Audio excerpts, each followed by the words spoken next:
tiits, meron tayong isang sign na na-discovery dito sa areang ito, na kung saan meron tayo dito makikita na maraming coordinate na sign mga katiits. So itong area ito ay napakaganda, napakaraming sign yung ating matatagpuan dito. Okay, so iba-iba mga katiits. So basically marami silang inilagay dito, maraming sign tulad dito, itong nakikita natin sa harapan ngayon. Ito, yan isa yung ulo ng buhaya. Okay, ulo ng buhaya. So basically kapag titignan natin sa dito sa harapan, makikita natin yung kanyang ulo o yung kanyang pagka-shape. So para siyang pointing direction na mayroon siyang tinuturo na isang area. So basically panuorin nyo itong video ito mga katiits hanggang sa dulo, dahil dito madidiscover natin yung buong sign dito.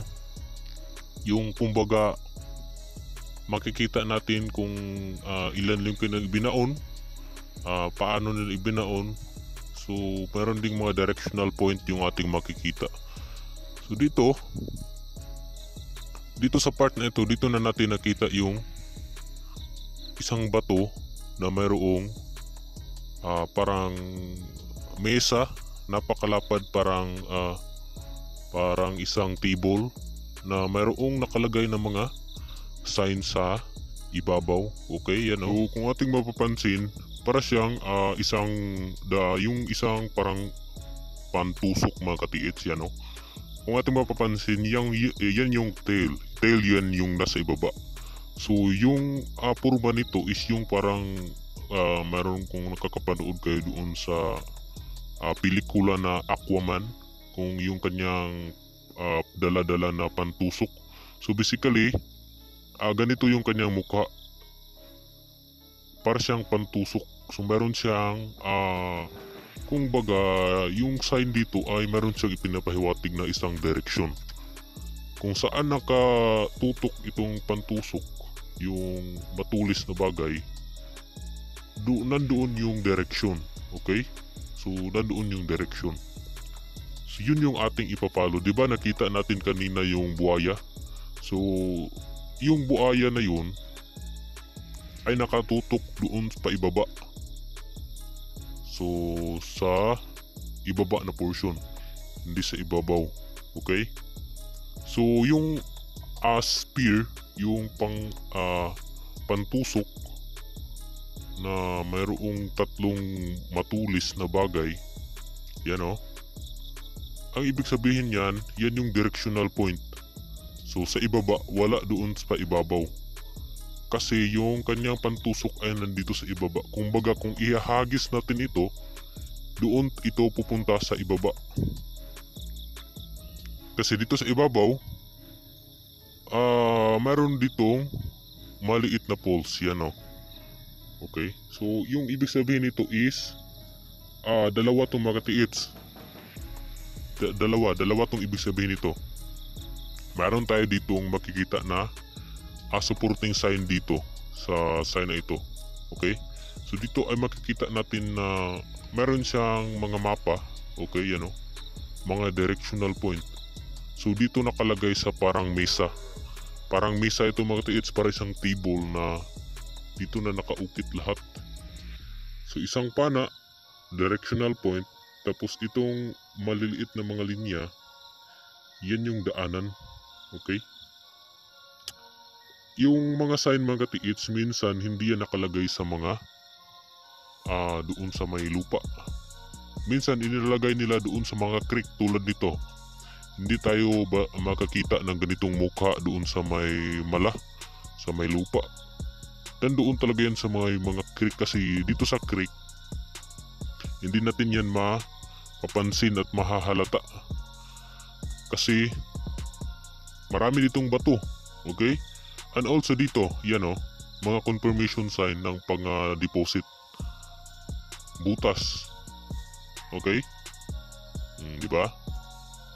Para siyang walang butas, pero pag ipasok yung kadaliri ay papasok siya. So So anong ibig sabihin yan mga ka-TH, yung mga ganitong klaseng sign? So para sa mga walang idea kung ano yung mga ibig sabihin yan is mga bunker. Okay? Bunker yan mga ka-TH. So ano ba yung bunker mga ka-TH? Yun yung mga area na kung saan doon nila inilagay yung mostly sa kanilang maraming deposito. Kaya nga bunker kasi marami silang inilagay na mga deposito. Mga gold coins, gold bars. Pero yung kanyang kinalalagyan ng pinagbaunan nila dito ay hindi mababaw. Usually yung mga bunker ay sementado. So kung minsan tayo ay makakatagpo ng mga sementado na creek sa may sapa na hindi natin maiintindihan kung ano ba ito, usually mga bunker yan mga ka-TH, mga meron silang itinatago dyan. Sinemento nila yan mga ka-TH, napakarami nilang mga tauhan noong unang panahon. Okay yan o, yan o, indicator ng mga tunnel o mga bunker. Okay. Mga confirmation sign man mga ka-TH, di ba nakalagay ito sa tabi? Nandito ito mismo sa tabi ng mesa ng table. So dito nakalagay, so ibig sabihin ay nandito sa areang ito nakabaon yung treasure. Ito sinusukat natin yung kanyang sukat. So halos yung kanyang sukat magkapareha lang sila. So meron din silang mga kagamitan ng unang panahon na pambutas mga ka-TH. Drilling. Mga drilling equipment pero mano-mano. So tao yung may gawa nito, mga 100% man-made.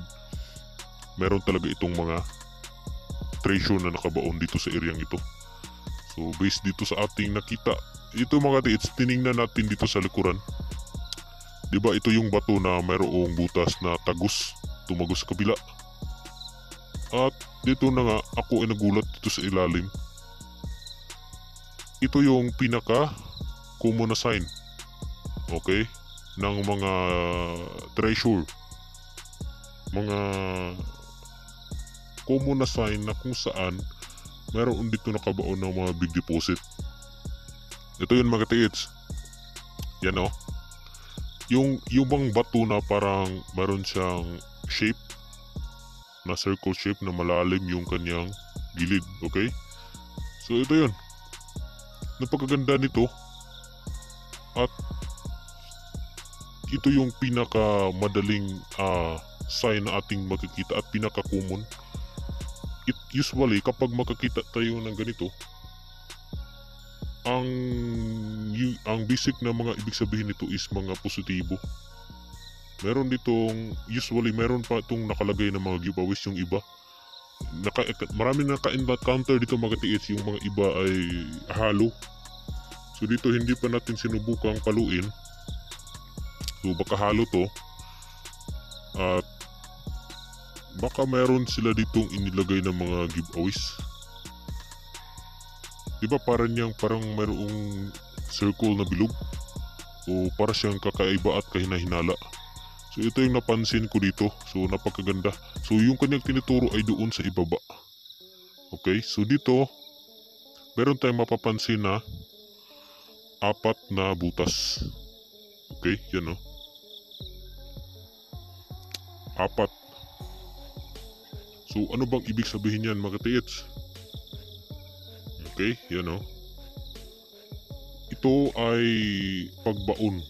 So 4 na portion yung kanilang nilagyan dito. Okay, nandoon sa ibaba at nandoon din sa ibabaw. Diba kanina mayroon tayong napansin na maliit na pulse?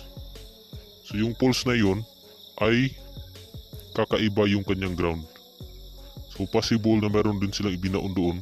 Usually yung pagbaon nila ay hindi talaga nila bultuhan na iisang area nila ibinaon. Hiwa-hiwalay yan mga ka-TH para kung sakasakaling madiscover ito, hindi nila makikita lahat at mayroon din matitira.